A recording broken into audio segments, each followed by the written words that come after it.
Hi നമസ്കാരം. നമ്മൾ ഈ വീഡിയോയിൽ ചെയ്യുന്നത് ഇമ്പോർട്ടൻ്റ് ഏരിയകളാണ്. ഓരോ മൊഡ്യൂളിൻ്റെയും ഇമ്പോർട്ടൻ്റ് ഏരിയാസാണ് നമ്മൾ പറയുന്നത്. ഈ വീഡിയോയിൽ നമ്മൾ ഫസ്റ്റ് മൊഡ്യൂളിൻ്റെ കോഓപ്പറേറ്റീവ് മാനേജ്മെൻറ്റ് ആൻഡ് അഡ്മിനിസ്ട്രേഷൻ എന്ന് പറയുന്ന ചാപ്റ്ററിൻ്റെ ഫസ്റ്റ് മൊഡ്യൂളിലെ ഇമ്പോർട്ടൻ്റ് ഏരിയാസാണ് നമ്മൾ പറഞ്ഞു വെക്കാൻ പോകുന്നത് കേട്ടോ. അതിന് മുമ്പിട്ടായിട്ട് ഈ ചാനൽ നിങ്ങൾ ഇതുവരെയും സബ്സ്ക്രൈബ് ചെയ്തിട്ടില്ലെങ്കിൽ സബ്സ്ക്രൈബ് ചെയ്യുക. ചാനലുകൾ ഇഷ്ടപ്പെടുന്നുണ്ടെങ്കിൽ വീഡിയോസ് ഇഷ്ടപ്പെടുന്നുണ്ടെങ്കിൽ നിങ്ങൾ ലൈക്ക് ചെയ്യുക കേട്ടോ. അപ്പോൾ ഇത് ഫസ്റ്റ് മൊഡ്യൂളാണ് നമ്മൾ ഡിസ്കസ് ചെയ്യുന്നത്. നിങ്ങൾക്കറിയാം ഫസ്റ്റ് മൊഡ്യൂളിൻ്റെ പേര് കോഓപ്പറേറ്റീവ് മാനേജ്മെൻറ്റ് എന്ന് തന്നെയാണ്. നമ്മുടെ പേപ്പറിൻ്റെ പേര് കോഓപ്പറേറ്റീവ് മാനേജ്മെൻറ്റ് ആൻഡ് അഡ്മിനിസ്ട്രേഷൻ. നമ്മുടെ ഫസ്റ്റ് മൊഡ്യൂളും എന്താണ്? കോഓപ്പറേറ്റീവ് മാനേജ്മെൻ്റ് ആണ്. അപ്പോൾ നിങ്ങൾ ശ്രദ്ധിക്കുക, നമ്മൾ ഈ ഒരു ചാപ്റ്ററിൽ നമ്മൾ പഠിക്കുന്ന സമയത്ത് ഏറ്റവും പ്രധാനമായി നമുക്ക് പറയാൻ കഴിയുന്ന 3 ഇമ്പോർട്ടൻ്റ് എസ്സേകളുണ്ട്. നമുക്ക് കേരള യൂണിവേഴ്സിറ്റിയുടെ ക്വസ്റ്റ്യൻ പ്രകാരമാണെങ്കിൽ 15 മാർക്കിന് ചോദിക്കാൻ കഴിയുന്ന 3 ചോദ്യങ്ങളുണ്ട്. അത് 3 വളരെ പ്രധാനപ്പെട്ടതാണ്. അത് കോഓപ്പറേറ്റീവ് മാനേജ്മെൻറ്റുമായിട്ട് ബന്ധപ്പെട്ടൊരു ചോദ്യം വന്നേക്കാം. അതേപോലെ കോഓപ്പറേറ്റീവ് ഡെമോക്രസിയുമായി ബന്ധപ്പെട്ടൊരു ചോദ്യം ചോദിച്ചേക്കാം. അതേപോലെ കോഓപ്പറേറ്റീവ് കോർപ്പറേറ്റ് ഗവേണൻസ് എന്ന് പറയുന്ന ഏരിയയിൽ നിന്ന് ഒരു ചോദ്യം. അങ്ങനെ ഏറ്റവും പ്രധാനമായിട്ടും 3 എസ്സേകൾ നമുക്ക് ഈ ഒരു ഏരിയയിൽ നിന്ന് ചോദിക്കാൻ കഴിയും. 3 എസ്സേ ചോദ്യങ്ങൾ. അപ്പോൾ ഞാൻ പറയുന്നതെന്ന് വെച്ചാൽ നമ്മൾ ഈ ഒരു മൊഡ്യൂളിനെ ഫസ്റ്റ് മൊഡ്യൂളിനെ നമ്മൾ 3 ഇമ്പോർട്ടൻ്റ് എസ്സേസ് ആക്കി തിരിക്കുന്നു. കോഓപ്പറേറ്റീവ് മാനേജ്മെൻറ്റുമായി ബന്ധപ്പെട്ട് ഒരു എസ്സേ. അപ്പോൾ ഒരു എസ്സേ എന്ന് പറയുമ്പോൾ നമുക്കറിയാം എന്താണ് കോഓപ്പറേറ്റീവ് മാനേജ്മെൻറ്റുമായിട്ട് ബന്ധപ്പെട്ട് നമ്മൾ എന്താണ് കോഓപ്പറേറ്റീവ് മാനേജ്മെൻറ്റ് എന്ന് 1 മാർക്കിന് ചോദിച്ചേക്കാം അല്ലേ. അതേപോലെ തന്നെ എന്താണ് എല്ലാം കൂടെ ചേർത്തിട്ട് എന്ന് വെച്ചാൽ കോഓപ്പറേറ്റീവ് മാനേജ്മെൻറ്റ് എന്താണ്, അതിൻ്റെ നേച്ചർ, നീഡ് ആൻഡ് ഇമ്പോർട്ടൻസ്, അതേപോലെ ഒബ്ജക്റ്റീവ്സ്, അങ്ങനെ ഇത്രയും ഭാഗങ്ങളെല്ലാം കൂടെ ചേർത്ത് വേണമെങ്കിൽ ഒരു എസ്സേ ആയിട്ട് ചോദിച്ചേക്കാം. അപ്പം ഏറ്റവും പ്രധാനപ്പെട്ടൊരു ചോദ്യമായിട്ട് നമുക്കവിടെ പറയാൻ കഴിയുന്നത് കോഓപ്പറേറ്റീവ് മാനേജ്മെൻറ്റ് തന്നെയാണ്. ഇനി അവിടെ എന്താണ് എസ്സേ ആയിട്ട് ചോദിക്കാൻ കഴിയുന്ന രണ്ടാമത്തെ ചോദ്യമാണ് വളരെ പ്രധാനപ്പെട്ടത്. ഏതെന്ന് വെച്ചാൽ കോഓപ്പറേറ്റീവ് ഡെമോക്രസിയാണ്. Cooperative democracy. അപ്പോൾ ആ കോഓപ്പറേറ്റീവ് ഡെമോക്രസി എന്നാൽ എന്ത്? ഡെമോക്രാറ്റിക് മെമ്പർ കൺട്രോൾ എന്ന് വെച്ചാൽ എന്താണ്? അല്ലെങ്കിൽ കോഓപ്പറേറ്റീവ്സിൻ്റെ ഡെമോക്രസി ഇൻ കോഓപ്പറേറ്റീവ്സ് എങ്ങനെയാണ്? എഫക്റ്റീവ് കോഓപ്പറേറ്റീവ് ഡെമോക്രസി എങ്ങനെ സാധ്യമാകും? അങ്ങനെയൊക്കെയുള്ള എല്ലാം കൂടെ ചേർത്തിട്ട് വേണമെങ്കിൽ ഒരു ചോദ്യമായിട്ട് ചോദിക്കാം. പക്ഷേ അതൊരു ഇച്ചിരി ചെറിയ എസ്സേയാണ്. നമ്മൾ കോഓപ്പറേറ്റീവ് മാനേജ്മെൻറ്റ് പോലെയോ കോർപ്പറേറ്റ് ഗവേണൻസ് പോലെയോ അത്ര വലിയ എസ്സേ അല്ല. കോഓപ്പറേറ്റീവ് ഡെമോക്രസി എന്ന് പറയുന്നത് വളരെ ചെറിയൊരു എസ്സേയാണ്. അപ്പോൾ അതിനകത്ത് അത്രയും കാര്യങ്ങളൊക്കെ ഉള്ളൂ. നമ്മുടെ പുസ്തകത്തിൽ തന്നെ അത് democracy in cooperatives, democratic structure, democratic member control, effective cooperative democracy അങ്ങനെയുള്ള ഒരു ഏരിയ ആയിട്ട് അങ്ങ് പറഞ്ഞു തീർക്കുകയാണ് ചെയ്യുന്നത്. അപ്പോൾ അതൊരു എസ്സേ ആയി തന്നെ പഠിക്കാൻ പറ്റും പക്ഷേ കേട്ടോ. ഇനി അതും അവിടെ വരാൻ സാധ്യതയുള്ള മറ്റൊരു ചോദ്യമാണ് കോഓപ്പറേറ്റീവ് കോർപ്പറേറ്റ് ഗവേണൻസ്. വളരെ പ്രധാനപ്പെട്ടത്. ഈ മൂന്ന് എസ്സേയും വളരെ ഇമ്പോർട്ടൻ്റ് ആണ് എന്ന് തന്നെ നമുക്ക് വേണമെങ്കിൽ പറയാൻ പറ്റും. അതിനകത്ത് ഈ ഒന്നാമത്തെ ചോദ്യമായ കോഓപ്പറേറ്റീവ് മാനേജ്മെൻറ്റും മൂന്നാമത്തെ ചോദ്യമായ കോഓപ്പറേറ്റീവ് കോർപ്പറേറ്റ് ഗവേണൻസും അതുമായിട്ട് ബന്ധപ്പെട്ട ചോദ്യങ്ങൾ 1 മാർക്കിൻ്റെ സെഷനിലും 2 മാർക്കിൻ്റെ സെഷനിലും 4 മാർക്കിൻ്റെ സെഷനിലും 15 മാർക്കിൻ്റെ സെഷനിലും പ്രതീക്ഷിക്കാം. ഇവിടെ തന്നെ നമ്മൾ കോഓപ്പറേറ്റീവ് കോർപ്പറേറ്റ് ഗവേണൻസിനെ കുറിച്ച് സംസാരിക്കുകയാണെങ്കിൽ എന്താണ് കോഓപ്പറേറ്റീവ് കോർപ്പറേറ്റ് ഗവേണൻസ് എന്നൊരു ചോദ്യം ഉറപ്പായിട്ടും ചോദിച്ചേക്കാം. അത് 1 മാർക്ക്. ഞാൻ ഈ പറഞ്ഞതുപോലെ എല്ലാ സെഷനിലും 4 സെക്ഷനുകളിലും അതിൻ്റെ ഒരു ചോദ്യം ഉറപ്പായിട്ടും ചോദിക്കാം. അതുകൊണ്ട് നിങ്ങൾ കോഓപ്പറേറ്റീവ് കോർപ്പറേറ്റ് ഗവേണൻസ് എന്താണെന്ന് കൃത്യമായി പഠിച്ചു വെച്ചേക്കുക. അതിൻ്റെ നമ്മൾ നീഡ് പഠിച്ചിട്ടുണ്ട്.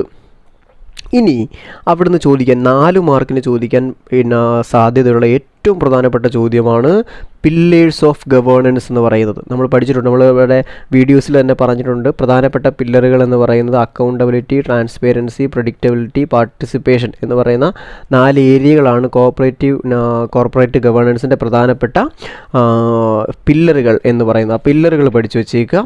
അപ്പോൾ ആ പില്ലറുകൾ പഠിച്ചു കഴിഞ്ഞാൽ തന്നെ പിന്നെ എന്താണ്, അതേപോലെ ഈ കോർപ്പറേറ്റ് ഗവേണൻസിൻ്റെ പ്രധാനപ്പെട്ട എലമെൻറ്റുകളെ കുറിച്ച് നമ്മൾ പറഞ്ഞിട്ടുണ്ടായിരുന്നു. ഈ president, secretary, audit function, audit committee, sub committee, code of ethics, അങ്ങനെ പറയുന്ന കുറച്ച് ഏരിയ ഉണ്ടായിരുന്നു.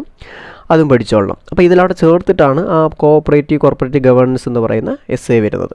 ഓക്കെ, അത് കഴിഞ്ഞിട്ട് വരുന്ന അപ്പോൾ ഇത്രയാണ് എസ്സേ. ഇങ്ങനെ എസ്സേ ആയിട്ട് തന്നെ പഠിച്ചാൽ തന്നെ ഏകദേശം 1 മാർക്കിൻ്റെയും 2 മാർക്കിൻ്റെയും 4 മാർക്കിൻ്റെയും 15 മാർക്കിൻ്റെയും ചോദ്യങ്ങൾ കവർ ചെയ്യാൻ പറ്റും. നിങ്ങൾ ഒരു മൊഡ്യൂള് പഠിക്കുമ്പോൾ അതിൻ്റെ ഏറ്റവും എളുപ്പ വഴിയിൽ നമുക്ക് ആ മൊഡ്യൂൾ പഠിക്കാൻ കഴിയുന്നത് എങ്ങനെയാണെന്ന് ചോദിച്ചാൽ, അത് നമ്മൾക്ക് സാധാരണ ഞാനൊക്കെ പഠിക്കുന്ന സമയത്ത് അതൊരു ട്രിക്കായിട്ട് സൂക്ഷിച്ച സാധനങ്ങളായിരുന്നു. എന്താ വെച്ചാൽ ഒരു മൊഡ്യൂൾ എടുക്കുക, ആ മൊഡ്യൂളിനെ എസ്സേകളാക്കി തിരിക്കുക. അപ്പം നമ്മൾ ഈ ഒന്നാമത്തെ മൊഡ്യൂൾ എടുത്തു കഴിഞ്ഞാൽ അവിടെ 3 essays ഉണ്ട്.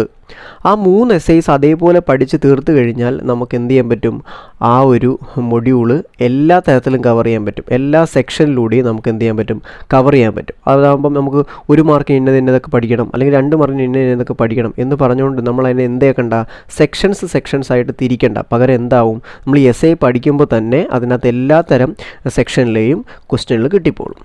ഇനി ഷോർട്ട് എസ്സേ ക്വസ്റ്റ്യൻസ് ആയിട്ട് നമുക്ക് പറയാൻ കഴിയും. ഞാൻ നേരത്തെ പറഞ്ഞു, അതൊന്നുകൂടെ വെറുതെ പറയുന്നതേ ഉള്ളൂ. കോഓപ്പറേറ്റീവ് മാനേജ്മെൻറ്റിൻ്റെ എല്ലാ കാര്യങ്ങളും നമുക്ക് 4 മാർക്കിന് ചോദിക്കാം. നേച്ചർ ഓഫ് കോഓപ്പറേറ്റീവ് മാനേജ്മെൻറ്റ് എന്താണ് ചോദിക്കാം, നീഡ്, അതിൻ്റെ ഇമ്പോർട്ടൻസ്, ഒബ്ജക്റ്റീവ്സ് എല്ലാം 4 മാർക്കിന് ചോദിക്കാൻ പറ്റുന്നതാണ്.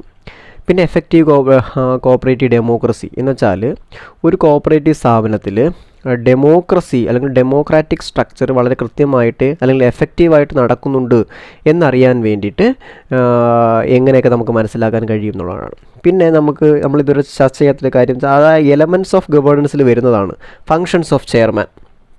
നമ്മളൊരു കോഓപ്പറേറ്റീവ് സൊസൈറ്റിയിലെ ചെയർമാൻ്റെ ഫങ്ഷൻ എന്തൊക്കെയാണ്.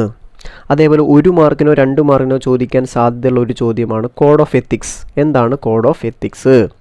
അതേപോലെ തന്നെ 4 മാർക്കിന് ചോദിക്കാൻ സാധ്യതയുള്ള മറ്റൊരു ക്വസ്റ്റ്യനാണ് കോഓപ്പറേറ്റീവ് ലീഡർഷിപ്പ് ഇൻ ഇന്ത്യ. നമ്മളറിയാം, നമ്മൾ ആ ഒരു മൊഡ്യൂളിൻ്റെ ഏറ്റവും അവസാനമായിട്ടാണ് നമ്മളത് പഠിക്കുന്നത്. നമ്മൾ അത് പഠിച്ചിട്ടുണ്ട്. എങ്ങനെയാണ് പഠിച്ചിട്ടുള്ളത്? Member leader, management leader, official leader എന്ന് പറഞ്ഞിട്ട് അങ്ങനെ തരംതിരിക്കുന്നുണ്ട്. അത് പഠിച്ചോളണം.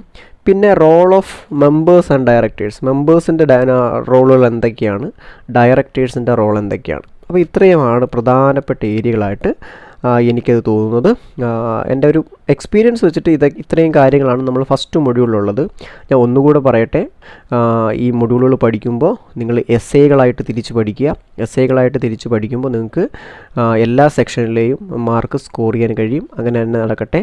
ഈ മൊഡ്യൂളിൽ പ്രധാനമായിട്ടും 3 എസ്സേ ചോദ്യങ്ങളാണുള്ളത്. അത് എസ്സേ അല്ലാതെ വരുന്ന കുറച്ച് ചോദ്യങ്ങളാണ് ഷോർട്ട് എസ്സേ ക്വസ്റ്റ്യൻ എന്നുള്ള രീതിക്ക് ഞാൻ ഉൾപ്പെടുത്തിയിട്ടുള്ളത്. ഓക്കെ, അപ്പോൾ എല്ലാവരും പരീക്ഷ വളരെ വൃത്തിയായിട്ട് എഴുതുക. ഒന്നാമത്തെ മൊഡ്യൂൾ നമ്മളിപ്പോൾ ഇതൊരു റിവ്യൂ എന്നുള്ള നിലയ്ക്കാണ് നമ്മൾ ഈ ഒരു ചാപ്റ്റർ വൈസ് അനാലിസിസ് അല്ലെങ്കിൽ മൊഡ്യൂൾ വൈസ് അനാലിസിസ് ഇടുന്നത്.